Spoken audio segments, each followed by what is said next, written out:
Naib Presiden Ansara, ahli-ahli Ansara, Titik Hormat, perempuan hadirin sekalian, perempuan dan tuan hadirin sekalian, Assalamualaikum warahmatullahi wabarakatuh. Terlebih dahulu saya ucapkan banyak terima kasih kepada Ansara yang telah jemput saya untuk menyampaikan ucapan di dalam perhimpunan Ansara ini. Malangnya saya tidak faham tajuk yang tadi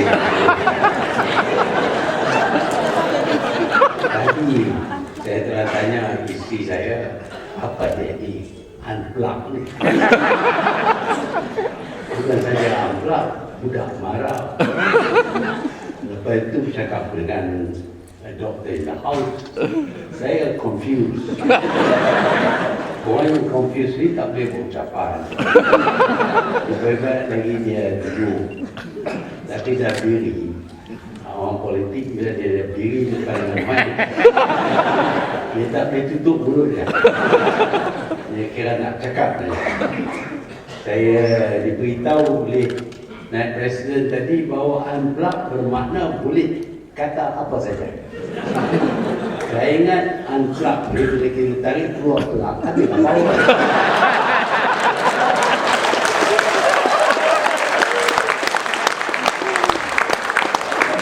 Bila datang power, masa tu boleh cakap. Power tak boleh cakap. Memang itulah. Dulu saya ada power tak boleh cakap. Ada power boleh cakap. Alhamdulillah. Saya tertarik dengan video klip tadi, yang mana dia bermula dengan bagaimana British memperkenalkan sistem pelajaran baru. Sebelum daripada itu, di zaman Raja-Raja Melayu, ada juga sekolah tapi tidak secara teratur. Dan di sekolah mereka belajar untuk menulis dan membaca.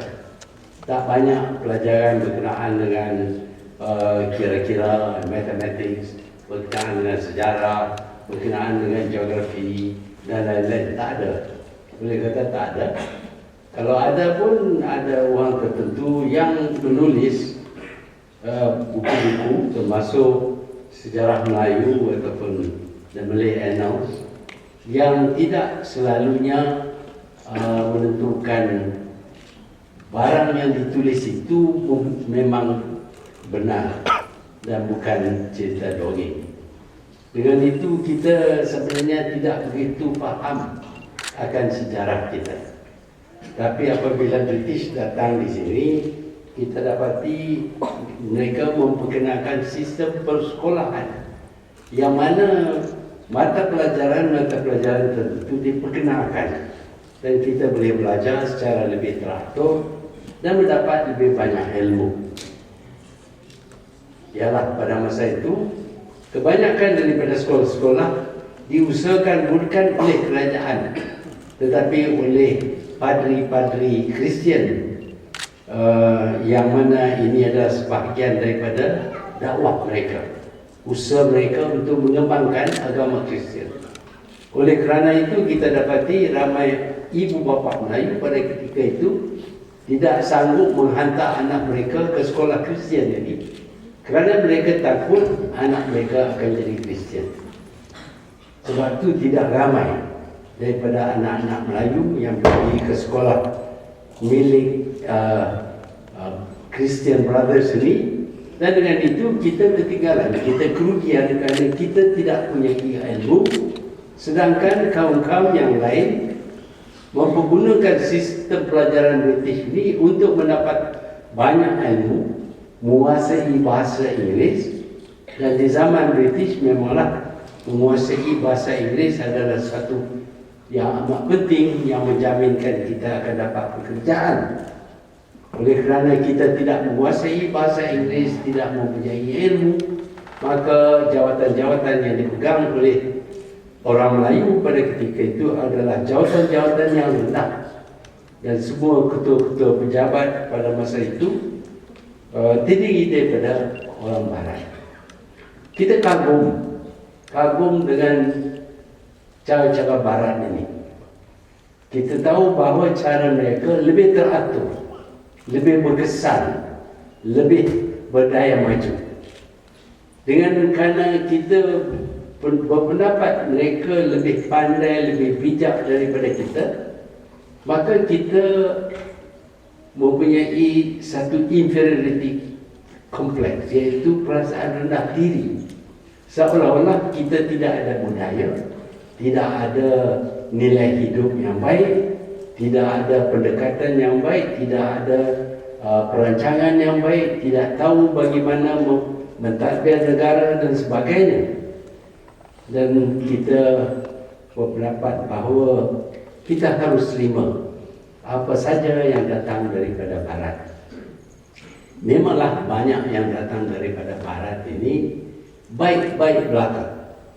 Sistem pemerintahan umpamanya menjadi lebih teratur, tersusun, dan kita menerima sistem pentadbiran mereka.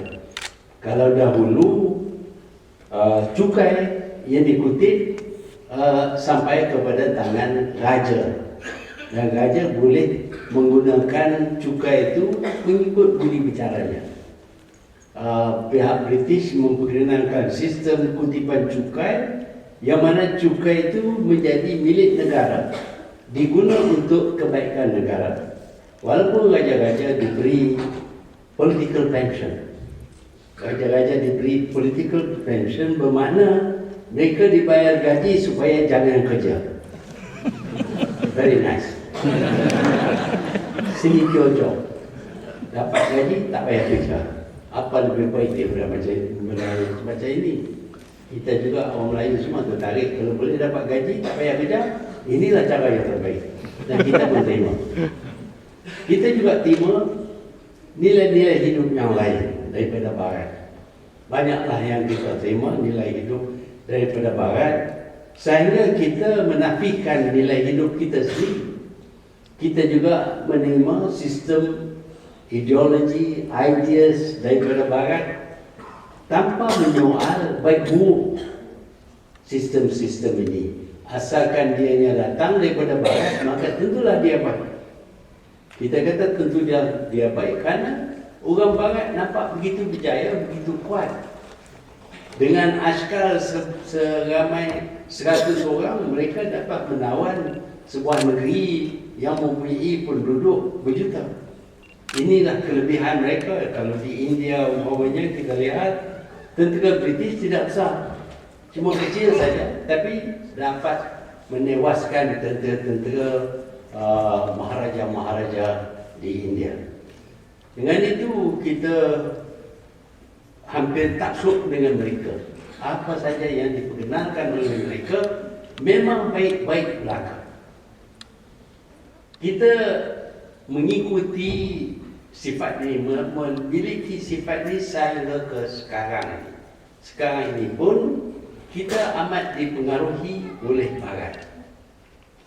Kita hidup dalam apa ini yang dipanggilkan sebagai Eurocentric, yang berpusat kepada Eropah. Pemikiran kita, tingkah laku kita, cara kita, strategi kita datangnya daripada Barat.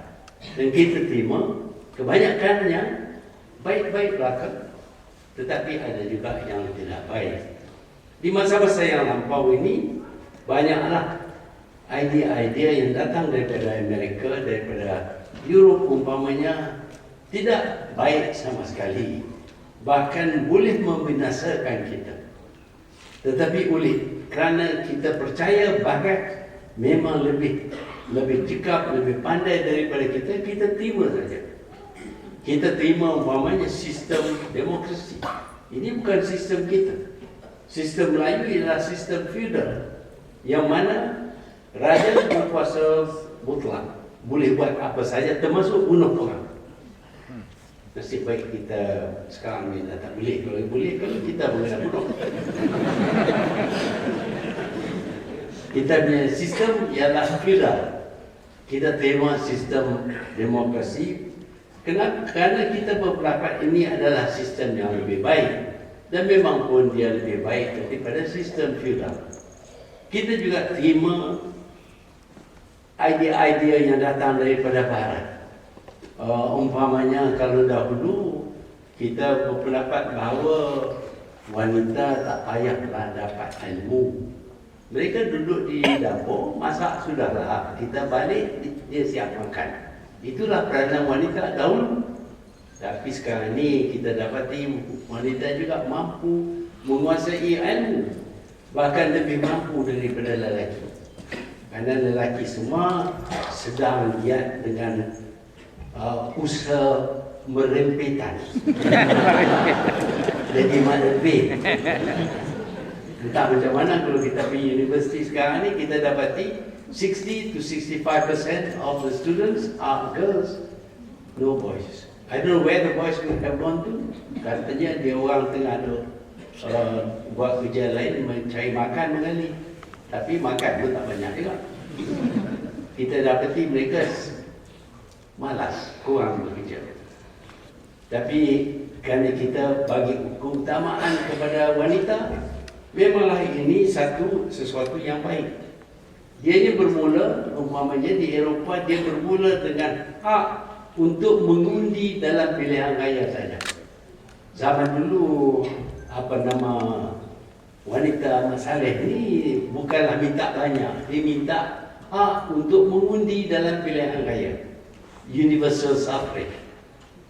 Akhirnya mereka diberi hak ini, tetapi dia melarang. Daripada hanya menuntut hak untuk mengundi, mereka sudah mengadakan women's rights. Dan women's rights ini memang baik. Mereka memang harus dilayan sebagai manusia lain juga. Tetapi women's rights sudah berjalan lebih lancar, lebih jauh daripada yang kita anggap baik. Sehingga mereka berpendapat apa saja yang boleh dilakukan oleh lelaki, sepatutnya wanita juga boleh melakukannya. Dan banyaklah benda-benda yang pelik-pelik sekarang ni. Sekarang ni kita sudah sampai kepada tahap yang mana, kenapakah ada perbezaan antara lelaki dengan perempuan? Ini disoal di barat. Dan mereka kata tidak harus ada perbezaan antara lelaki dengan perempuan. Kerana mereka juga manusia dan mereka harus mempunyai hak yang sama. Kalau mereka mempunyai hak yang sama, ini bermakna mereka juga bebas untuk membuat pilihan apa saja. Sebab itu sekarang ini kita dapati mereka mirip kepada perkara-perkara yang pelik-pelik. Termasuklah lelaki kahwin lelaki, perempuan. Kalau lelaki boleh kahwin lelaki, kenapa perempuan tak boleh kahwin perempuan? Hak sama. Maka hari ini kita terima LBGT ke apa. Ya, hak. Ini semua hak. We are free. Kita bebas. Kita boleh buat apa saja. Kenapa sekat kita? Kita mesti bebas. Kita mesti bebas dalam segala-galanya. Dan ini datang daripada barat. Tentulah kita tidak menangkis, kita tidak tolak, kerana dia datang daripada orang yang bijak-bijak belaka. Dan kita terima segala-galanya. Kalau mereka berkata bahawa memang menjadi hak kepada seorang pekerja mogok, kerana ini hak mereka. Dan kita berterima hak mereka mogok untuk mendapat layanan yang lebih baik. Memang baik. Tetapi apabila pekerja berpendapat bahawa mereka lebih ramai daripada majikan, dan kalau mereka berhenti kerja, majikan akan rugi, mereka menggunakan kekuatan ini untuk mengugut majikan mereka. Minta bayaran allowance yang lebih, gaji yang lebih. Dan memang mereka terpaksa dilayan. Kalau tak dilayan, maka perusahaan tidak dapat dijalankan. Tetapi apa yang berlaku ialah mereka menuntut begitu banyak bayaran dan sebagainya, sehingga kos pengeluaran barangan mereka menjadi begitu tinggi, dan tidak dapat bersaing dalam pasaran dengan barangan-barangan daripada Jepun, Korea, China dan sebagainya. Akhirnya industri mereka menjadi lemah dan industri di timur ini telah berjaya memasuki pasaran. Akhirnya mereka menghadapi masalah, tidak dapat mewujudkan peluang pekerjaan kerana tidak ada industri, tidak ada lain-lain perniagaan, kerana perniagaan mereka tidak mampu bersaing dengan industri di sebelah timur. Demikian juga apabila kita menerima freedom sebagai satu hak, kita berpendapat bahawa apa saja boleh dilakukan oleh kita sebagai hak. Ini pendapat datang daripada Barat dan kita pun terikut-ikut dengan mereka, dan kita juga tuntut kebebasan. Kebebasan untuk negara memang baik, tetapi kebebasan individu untuk membuat apa saja kerana ini adalah hak mereka akan menghasilkan keadaan masyarakat yang tidak stabil, tidak dapat berjalan dengan baik. Mereka akan tuntut hak mereka sepanjang masa dan tidak ada siapa yang boleh berkata kepada mereka, ini setakat ini sajalah yang boleh diberi hak mereka. Kalau diadakan sekatan, maka ini bermakna menidakkan hak mereka. Their freedom. Freedom bermakna boleh buat apa saja. Tapi kita hidup dalam masyarakat. Apabila kita hidup dalam masyarakat, kita mesti tahu ada sekatan-sekatan, ada limit-limitnya. Kalau kita duduk hidup perseorangan, tidak ada limit. Apa juga boleh kita buat. Katalah kita berada di atas sebuah pulau yang tidak ada penduduk sama sekali. Kita seorang saja yang menjadi penduduk. Dalam keadaan itu kita cukup bebas. Kalau nak bogel, nak jalan, nak buat apa pun bebas. Kerana tidak ada orang lain yang nak menghalang kita daripada pengamalan kebebasan kita. Tetapi kalau kita ada dua orang atas pulau itu, maka kebebasan itu akan terhad kerana kita harus ambil kira kawan yang lagi seorang, apakah perbuatan kita ini akan menyakitkan rakan kita yang seorang lain. Justru itu apabila kita hidup dalam satu kumpulan, kita terpaksa kurangkan sedikit, sacrifice, korban sedikit kebebasan kita kerana kepentingan yang ramai. Kalau dua orang pun kita terpaksa kurangkan kebebasan kita, tiga orang lebih baik, lebih tu limitnya. Kalau kita hidup dalam satu masyarakat yang mempunyai penduduk seramai 1 juta, 2 juta, 10 juta, maka kebebasan kita tidak boleh sepenuhnya. Kita tak boleh buat segala-galanya tanpa mengambil kira kebebasan ahli-ahli yang lain, penduduk yang lain yang ada dalam masyarakat kita. Kita perlu ambil kira kepentingan kaum yang lain, puak yang lain. Kita tidak boleh bebas 100%. Kebebasan kita akan berkurangan, lebih banyak penduduk di sekeliling kita, masyarakat kita lebih besar, kebebasan kita juga terpaksa dikurangkan. Kalau kita tidak peduli, kita nak bebas juga, kita nak tunjuk kebebasan kita 100%, maka kita akan menyebabkan masalah berlaku. Katalah dalam satu masyarakat, dalam satu bandar, terdapat 10,000 orang, 20,000 orang, dan kita nak tunjuk kebebasan kita. Kita nak jalan bogel atas jalan. Dia jadi masalah. Dia jadi masalah. Kita terpaksa kawal diri kita supaya tidak menimbulkan masalah kepada masyarakat. Bukan saja nak jalan bogel lah. Tak banyak orang pun nak jalan bogel. Tapi di Eropah banyak. Ramai daripada mereka suka bogel kerana dia save money. Ada lain-lain kegiatan kita yang juga harus kita limit, kita kurangkan kerana kepentingan pihak lain.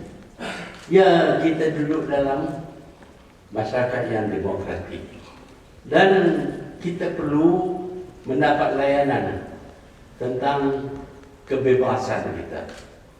Umpamanya kita berpendapat bahawa kita harus ada mogok general strike. General strike bermakna semua pekerja dalam satu negara itu akan mengadakan mogok untuk menuntut hak bagi mereka. Apabila mereka mogok, maka masalah akan berlaku dalam negara. Orang yang tidak mogok, orang yang tidak salah, terpaksa berkorban supaya yang mogok ini dapat terus dengan mogok mereka. Sudah tentu mereka tidak dapat bekalan, mereka tidak dapat layanan apapun. Kalau pergi ke hotel pun tak ada orang nak layan, kerana semuanya mogok. Yang memang powerful. Orang yang mogok general strike ni memang amat kuat. Boleh memaksa masyarakat memberi apa saja yang dituntut oleh mereka. Tetapi apabila mereka berbuat demikian, mereka mengurangkan hak orang yang tidak mogok. Bermakna bahawa tiap seorang walaupun berhak, tetapi haknya tidaklah unlimited. Ada hak bagi haknya.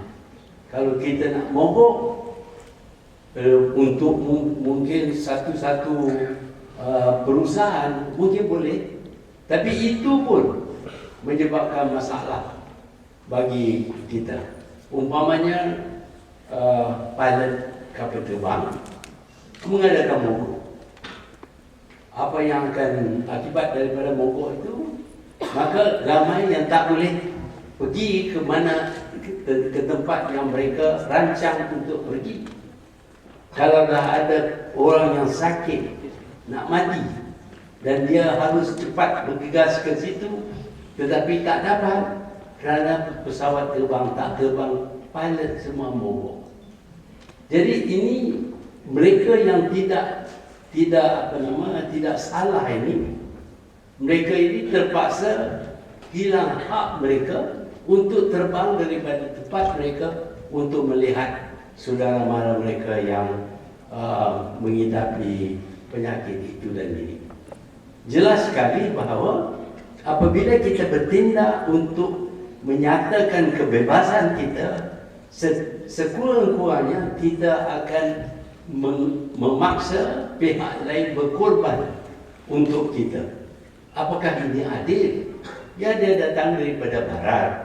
Di barat memanglah konsep hak pekerja ini bukan keras lagi. Mereka boleh mogok bila-bila masa. Kalau ada orang yang tak mogok dulu, boleh ada flying squad mereka yang menahan sesiapa yang nak kerja supaya jangan bekerja. Dan macam-macam lagi tindakan dibuat oleh pekerja-pekerja kesatuan-kesatuan sekerja untuk menunjuk kebebasan mereka. Tetapi dalam proses yang sama, ada orang lain yang hilang kebebasan. Ini tidak adil. Sebab itu walaupun idea ini datang daripada barat, kita tidak harus terima. Kita harus membuat penilaian terhadap nilai seperti ini, sama ada dia baik ataupun tidak baik. Tetapi nampaknya kita di sini dan kita di sebelah timur ini menerima saja apa yang datang daripada barat. Tidak menyoal, kita terima. Apabila mereka mengadakan sistem jual beli mata wang, kita kata ini memanglah kebebasan berniaga. Kita tak boleh halang. Ini hak orang yang nak berniaga, nak cari keuntungan daripada jual beli mata wang. Tetapi hasil daripada jual beli mata wang itu adalah kemiskinan di kalangan ramai daripada penduduk. Apabila nilai mata wang ringgit jatuh separuh harga, maka kita jadi miskin dan kita menghadapi banyak masalah ekonomi. Hidup kita tidak sempurna, walaupun kita tidaklah seburuk seperti Indonesia. Di waktu mata wang rupiah dikurangkan nilainya daripada 2,500 rupiah pada 1 dolar Amerika kepada 15,000 rupiah kepada bagi 1 dolar Amerika, mereka menjadi begitu miskin. Kehilangan pekerjaan, 40 juta pekerja hilang pekerjaan kerana nilai mata wang mereka telah merosot. Ya, ini hasil daripada kebebasan berniaga, free trade, dan kita tak boleh halang free trade.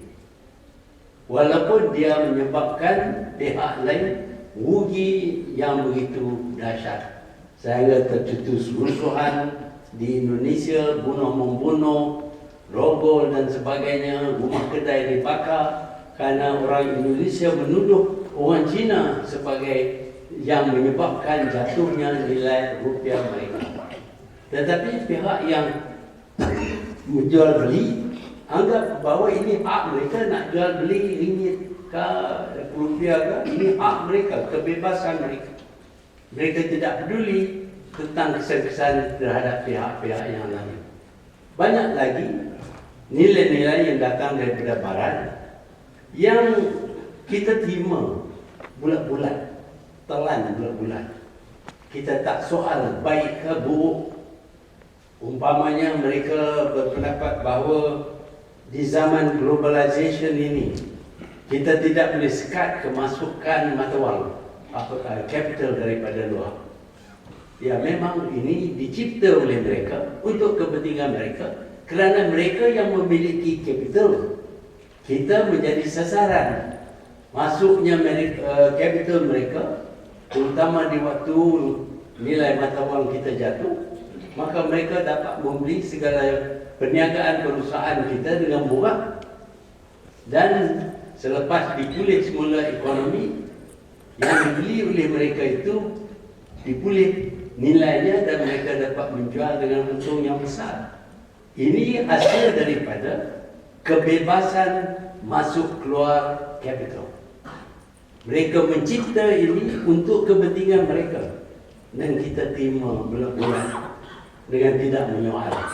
Hari ini pun kita dapati umpamanya ada satu rancangan baru yang dipanggil TPP, Trans-Pacific Partnership. Sekali lagi, ini bertujuan untuk mereka masuk ke negara kita dan bebas bermaharajalela untuk membuat apa saja. Malangnya kita terima tanpa kita soal apakah dianya baik atau buruk bagi kita. Satu daripada tujuan mereka ialah untuk diberi hak terlibat dalam government procurement, pembelian oleh kerajaan. Kita guna pembelian oleh kerajaan, kontrak daripada kerajaan, untuk mengimbangkan kedudukan ekonomi dalam negara kita melalui NEP. Tetapi apabila mereka masuk, mereka tidak peduli tentang NEP. Soal mereka ialah tawaran mereka itu baik ataupun tidak baik. Kalau baik, kenapa tolak? Dan kita pun terpaksa terima logik mereka, iaitu kita harus ketepikan NEP yang dianggap sebagai satu diskriminasi antara kaum, dan kita terima supaya mereka mendapat segala kontrak daripada kerajaan, mereka dapat keuntungan dan kita tak dapat apa-apa pun, bahkan tak dapat restructure masyarakat kita. Ini semuanya datang daripada barat. Kita masih ingat semasa kita menghadapi kejatuhan nilai mata wang dolar akibat daripada jual beli oleh penyangak-penyangak mata wang. Dan kita diberitahu bahawa ini adalah sebahagian daripada free market. Kita tidak boleh tentang ini. Salah kalau kita menentang. Tapi kita menentang jugalah.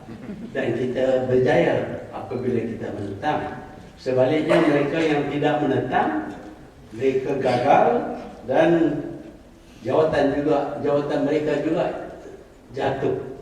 Presiden Suharto digugurkan kerana kuasa asing ini mengguna kebebasan mereka untuk meruntuhkan ekonomi Indonesia, dan dengan keruntuhan ini maka kepimpinan Suharto ditolak oleh masyarakat.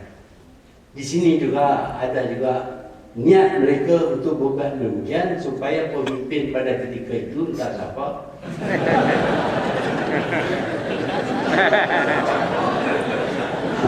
akan jatuh dan diganti dengan orang pilihan mereka. Inilah tujuan mereka yang tak ternampak, yang tersembunyi di belakang kebebasan perniagaan ataupun perdagangan, kebebasan mengurus dagangan. Sebab itu saya cuma ingin mengingatkan kita semua, bukan semua yang datang daripada barat itu baik. Kita harus periksa sesuatu yang dicipta oleh mereka sudah tentu adalah untuk kebaikan mereka dan bukan kebaikan kita. Walaupun mereka berkata ini adalah baik bagi kita, tetapi kita harus periksa terlebih dahulu. Kalau kita terima bulat-bulat apa yang datang daripada mereka, maka percayalah kita akan jadi mangsa. Kita akan dikuasai oleh mereka. Banyak sudah idea-idea daripada barat yang datang, ada yang baik, ada yang buruk. Tetapi terpulanglah kepada kita untuk memilih, menerima ataupun menolak idea, pendekatan, cara, methods daripada barat ini. Ada yang baik, ada yang buruk. Kita akui bahawa sistem pentadbiran mereka jauh lebih baik daripada sistem pentadbiran raja-raja yang berasas kepada feudalisme. Tetapi ada yang tidak baik daripada itu juga. Kita dapati bahawa sistem demokrasi umpamanya yang memberi hak kepada rakyat untuk memilih kerajaan memang baik.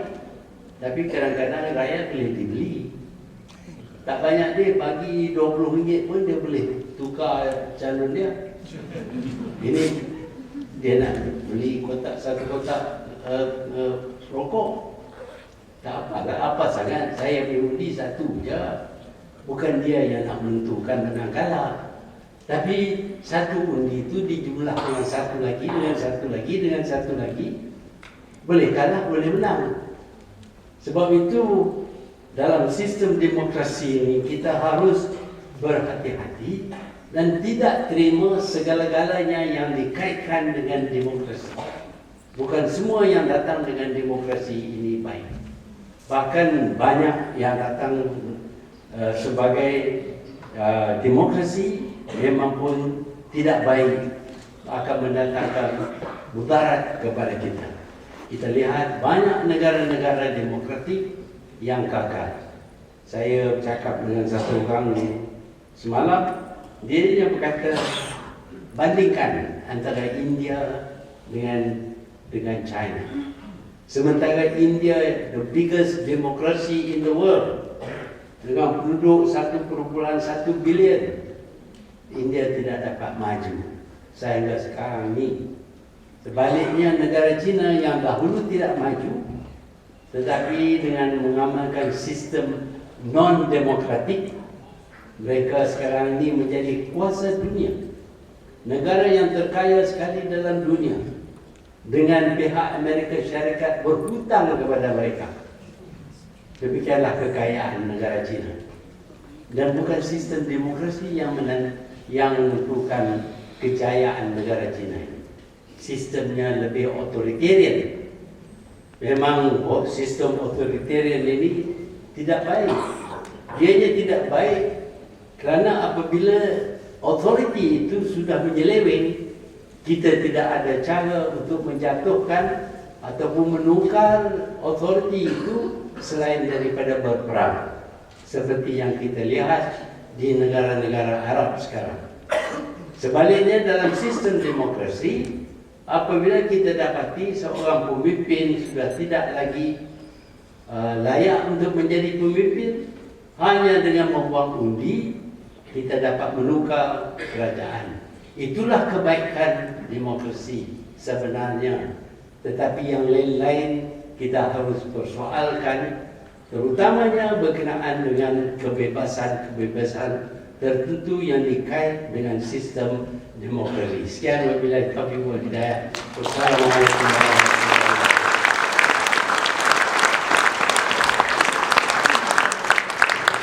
Terima kasih Yang Amat Berbahagia Tun. Semoga nasihat dan amanat beliau terus lekat terpahat dalam diri dan minda kita semua, anak-anak Sains Mara. Tun duduk.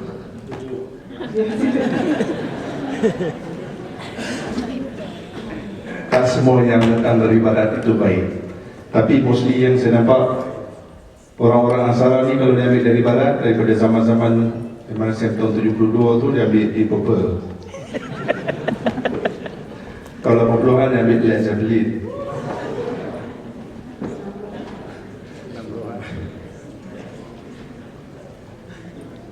Okey, seterusnya agenda yang kita tunggu-tunggu iaitu dialog bersama Yang Berbahagia Tun.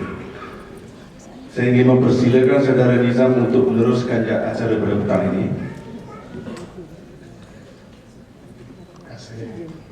Terlebih dahulu saya ingin perkenalkan moderator pada kali ini Saudara Nizam Muhammad Ali daripada Ansara Kuantan dan kini bertugas di Institut Integriti Malaysia. Dipersilakan Saudara Nizam. Bismillahirrahmanirrahim. Yang Berbahagia Tun dan Muhammad Tun, Anda bertanya soalan didatangkan khas daripada Institut Integriti Malaysia. There was a story of Sayyidina Ali about to give his lecture. Then someone from the back door rushed into the room and he shouted at Ali, "Ali, if you are such a wise person, can you tell how much hair is it in my beard?" Before Ali managed to answer, his servant, Qanbar, stood up and said, "That person who asked just now, listen. If the reason why you ask is because you want to know more, may Allah guide you with the answer that will be given.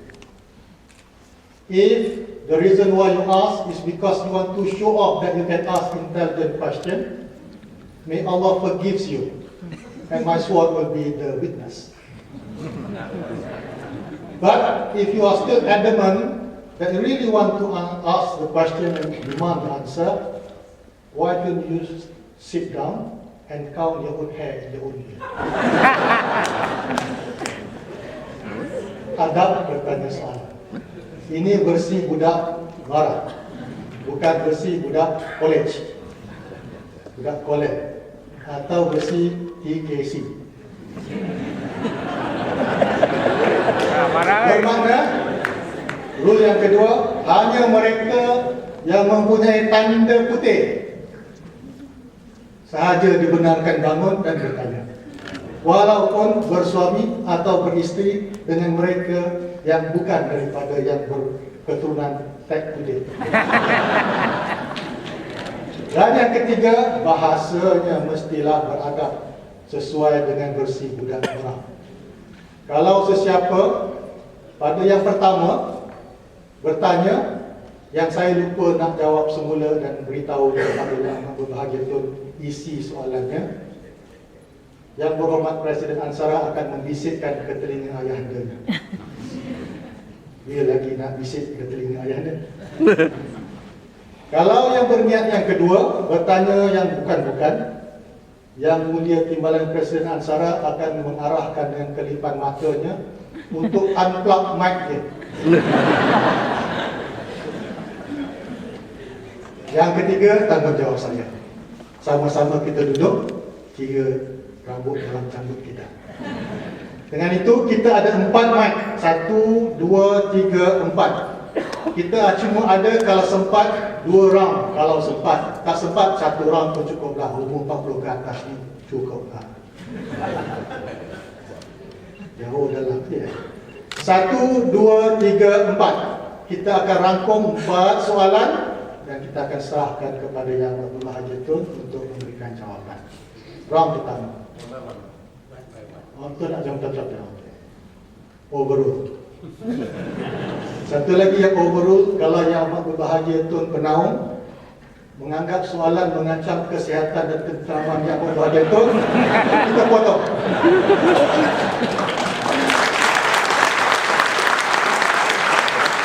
Satu, yang pertama.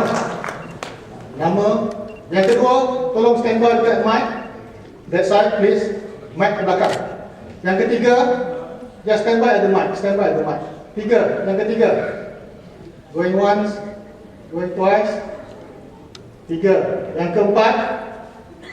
Oh, budak marah semua lelaki. Silakan. Okey, terima kasih Saudara Nizam. Jarang dia hari ni ya. By the way, remember I'm your pioneer. Assalamualaikum Tun. Terima kasih kerana diberi peluang ini. Tadi Yang Mulia Raja katakan kita ada banyak 2 in 1. So hari ini saya pun ambil peluang 2 in 1 jugalah. 2 question in 1 go. Pertama Tun, saya tertarik dengan penulisan dalam Putusan Malaysia pada hari ini. Beberapa hari yang lepas, minggu yang lepas, saya berada bersama Tun di Dewan di makan malam. Ya, kita tahu, semua tahu soalan yang Okey. Okey. Tun menyatakan dilema Melayu sekarang adalah perpecahan. Alright. Dan pada hari ini Tun juga menyatakan bahawa ini kerana satu dari sebabnya adalah oleh kerana ada orang-orang yang bercita-cita tinggi nak jadi PM dan sebagainya. So mungkin Tun boleh huraikan where is the reason for this dilema Melayu yang berubah. That's question 1. Terima kasih. Question 2. Terima kasih. Silakan. Itu dulu, satu yang pertama. Uluran sebab mic kat sini. Okay. I follow you sir. Thank you. Sebenarnya dalam putusan Mingguan Malaysia hari ini, saya kata dilema Melayu yang terbesar ialah hari ini kita tidak pun boleh menyebut Melayu. Kalau kita sebut ini adalah masalah kaum Melayu, itu resis. Betul. Jadi sebaliknya orang yang berkata kita resis, dia mempertahankan race dia. Jadi dia juga resis. Yes. Tapi orang Melayu bila dikatakan resis, malu nak nampak, nak ditafsir ataupun dikenali sebagai resis. Kita harus pertahankan kedudukan kita. Jika tidak, satu hari kita akan kehilangan negara ini. Negara ini bermula dengan negara yang dikenali sebagai tanah Melayu.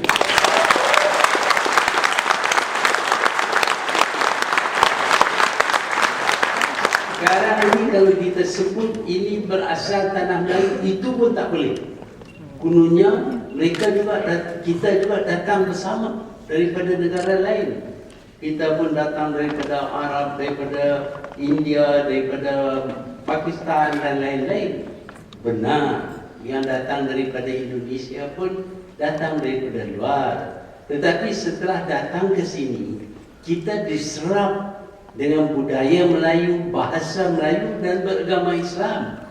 Identiti kita yang dikaitkan dengan negara asal kita sudah pun kita lupakan dan kita jadi orang Melayu. Jadi tak benarlah kalau kita kata kita juga kaum pendatang. Kerana kalau kita lihat di Amerika terdapat orang American. Mereka juga semua kaum pendatang. Bolehkah kita kata kepada orang Amerika, sila keluar daripada Amerika kerana ini negeri Red Indian? Dia tak terima. Dan orang yang baru masuk Amerika perlu terima dan berikrar bahawa mereka adalah American dan mereka guna bahasa Inggeris American, budaya American, dan mereka setia kepada Amerika sehingga mereka sanggup berlawan dengan negara asal mereka. Eisenhower adalah seorang pendatang daripada Jerman dan dialah yang menewaskan tentera-tentera Jerman. Demikianlah kesetiaannya kepada Amerika. Tetapi kita di sini kita dapati bahawa walaupun sudah jadi rakyat negara kita ini, mereka tidak perlu menggugurkan bahasa mereka, budaya mereka, sekolah mereka. Ini kebenaran. Bukan saya sebut benda yang tak benar, ini memang benar. Dan ini menjadi penghalang kepada penyatuan rakyat-rakyat di negara kita ini. Itu yang menjadi dilema Melayu sekarang. Ada juga lah dilema-dilema yang lain. Kalau tidak, saya boleh senaraikan. Terima kasih. Saya banyak sekarang nanti kemudian. Oh boy, silakan. Saya dibenarkan ya. Oke, Assalamualaikum. Waalaikumsalam. Soalan ya. Saya ingin merumitkan lagi daripada saudara Roslan tadi, saya juga Pioneer Batch. Dan ini persoalan dari Sabah. Dan ini juga berkisar daripada episod pertambahan penduduk yang begitu amat luar biasa mendadak, setinggi 390% berbanding dengan Sarawak yang hanya mengalami pertumbuhan penduduk sebanyak 148%. Jadi persoalannya ketika dan saat itu yang amat berbahagia itu juga berperanan sebagai ketua negara dan soalannya begini, dalam satu case antara Datuk Yong Tekri, mantan ketua menteri, berlawan dengan Datuk Harisani juga mantan ketua menteri, telah saya dapati saksi-saksi yang menyatakan bahwa ini tohman mereka ataupun saya pun kurang pasti, tapi terdapat proyek yang dinamakan atas nama Projek Tun. Jadi persoalan saya, apakah ini benar dan bagaimana untuk Satu soalan, apakah dia benar? Terima kasih. Benar dan tak benar. Jawapannya, kita tahu bahawa setiap masa ramai orang yang datang untuk tinggal di sini. Dan kita terima mereka yang datang untuk tinggal di sini asalkan mereka memenuhi syarat-syarat untuk tinggal di Malaysia. Ada yang minta jadi permanent residents tapi bukan menjadi warga. Tetapi ada yang menjadi warga. Jadi kita harus terima mereka yang ingin menjadi warga dengan syarat mereka menerima bahasa kebangsaan, mereka menerima budaya tempatan, dan mereka juga terdiri daripada orang Islam. Kita tahu di Sabah masalahnya ialah kalau kita pisahkan antara Malaysia dengan Filipina, pemisahan ini dibuat oleh penjajah. Sebelum daripada itu orang Bajau umpamanya, Lanun umpamanya, mereka tidak terima perenggan yang didirikan oleh penjajah. Mereka biasa ke Filipina, tinggal di situ, ataupun mereka pergi ke Sabah dan tinggal di situ. Kalau mereka buat pilihan untuk tinggal di Sabah, kita harus terima. Yang jadi masalah ialah kebanyakan daripada orang ini terdiri daripada orang yang sekaum dengan penduduk-penduduk Sabah dan mereka beragama Islam.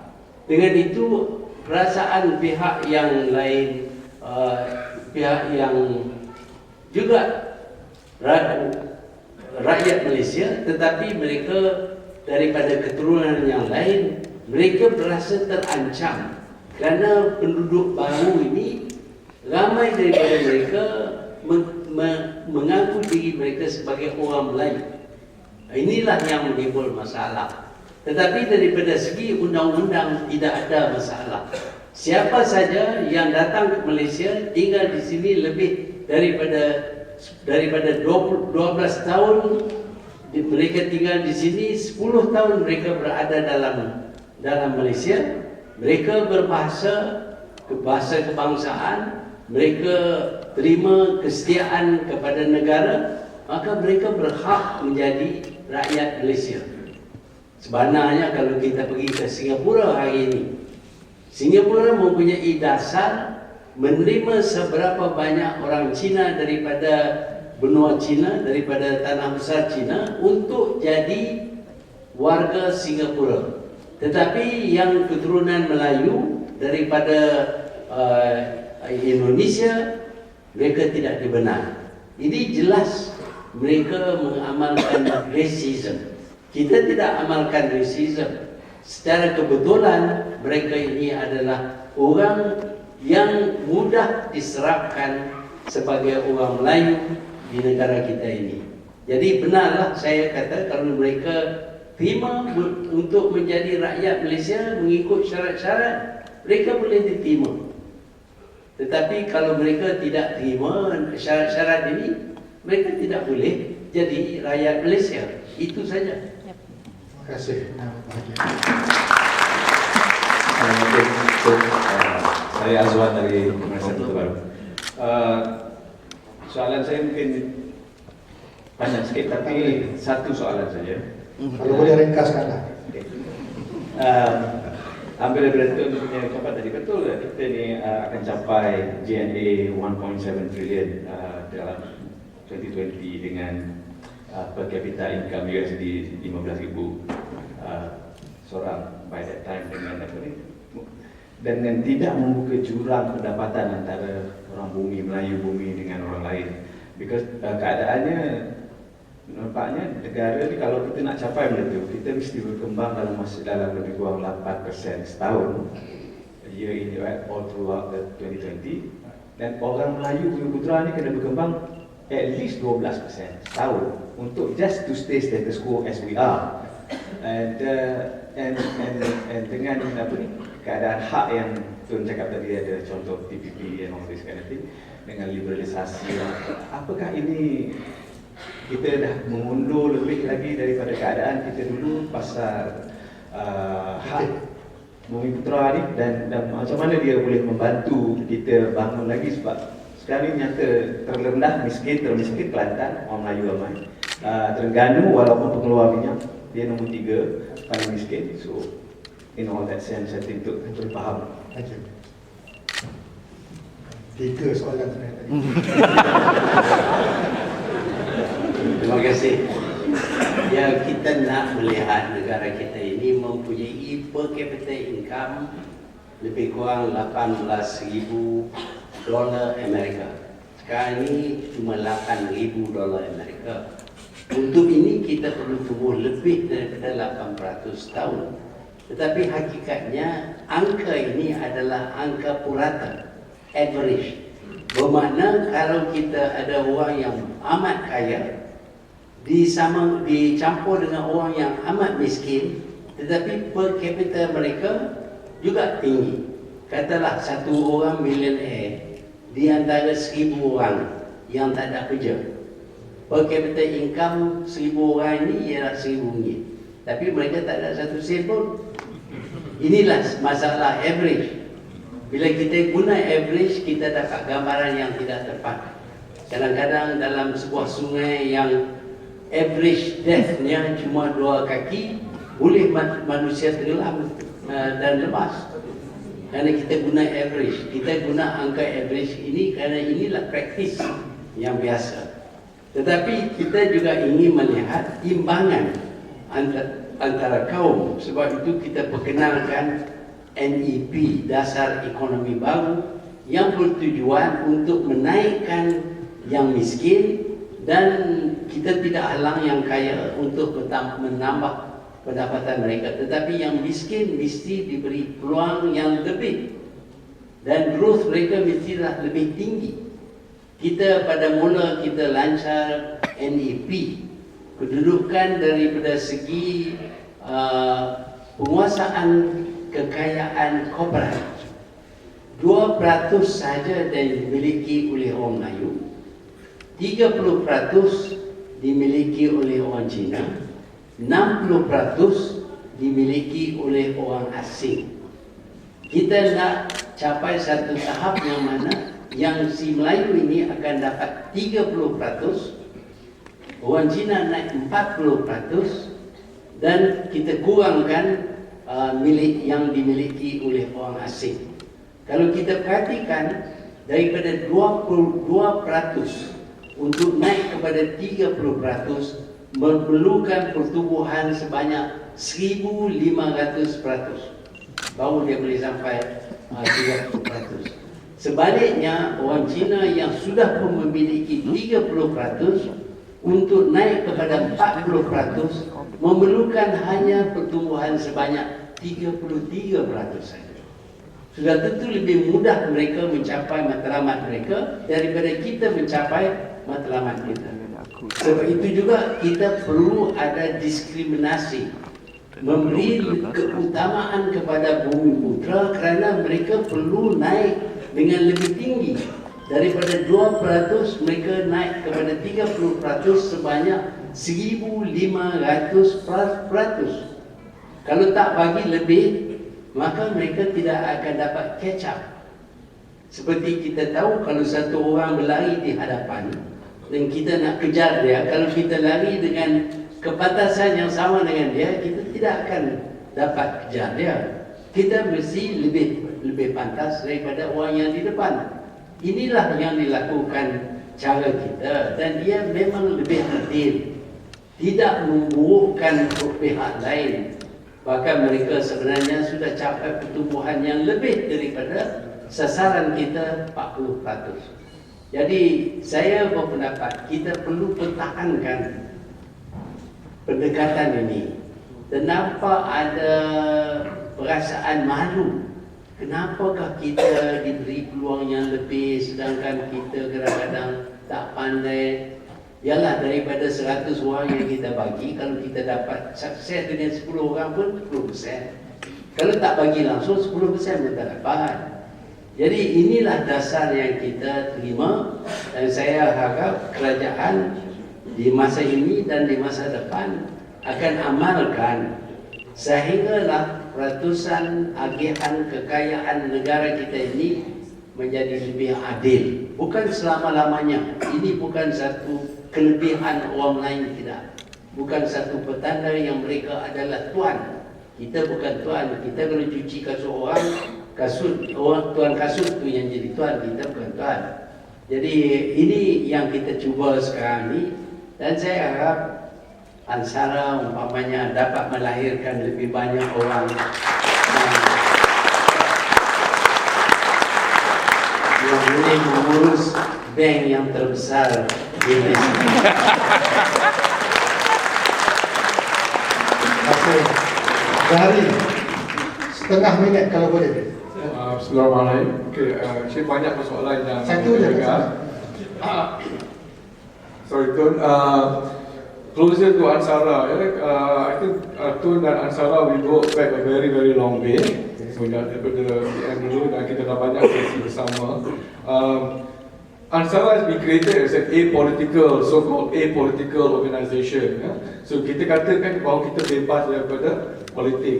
However, as things evolve and as we go along, then there is undoubtedly many of our Ansara members are now very actively involved in politics, right up to the highest level.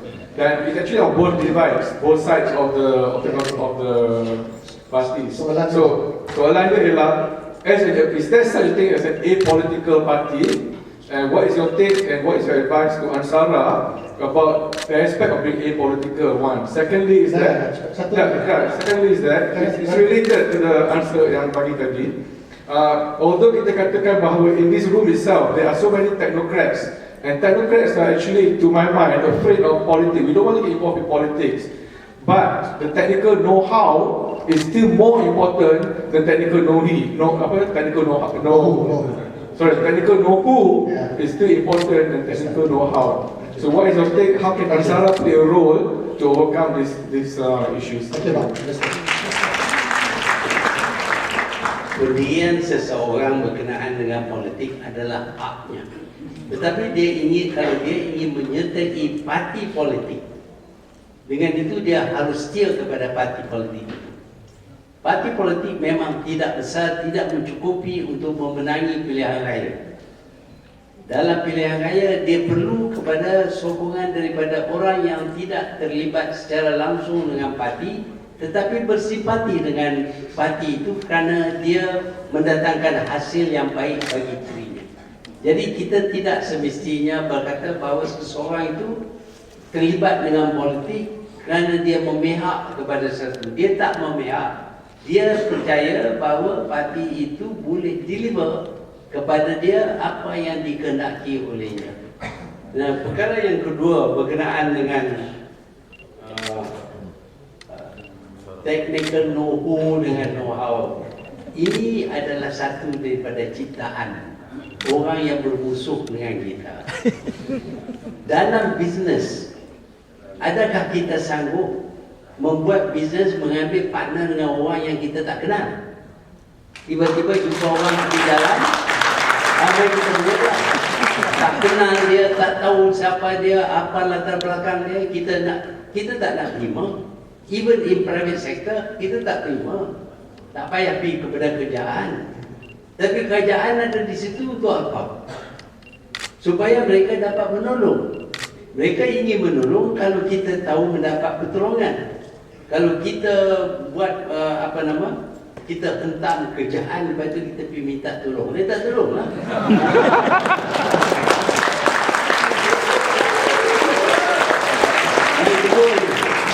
Yang kedua ini ada pendapat bahawa sesiapa yang percaya itu mestilah kroni kerana dia tahu kerajaan.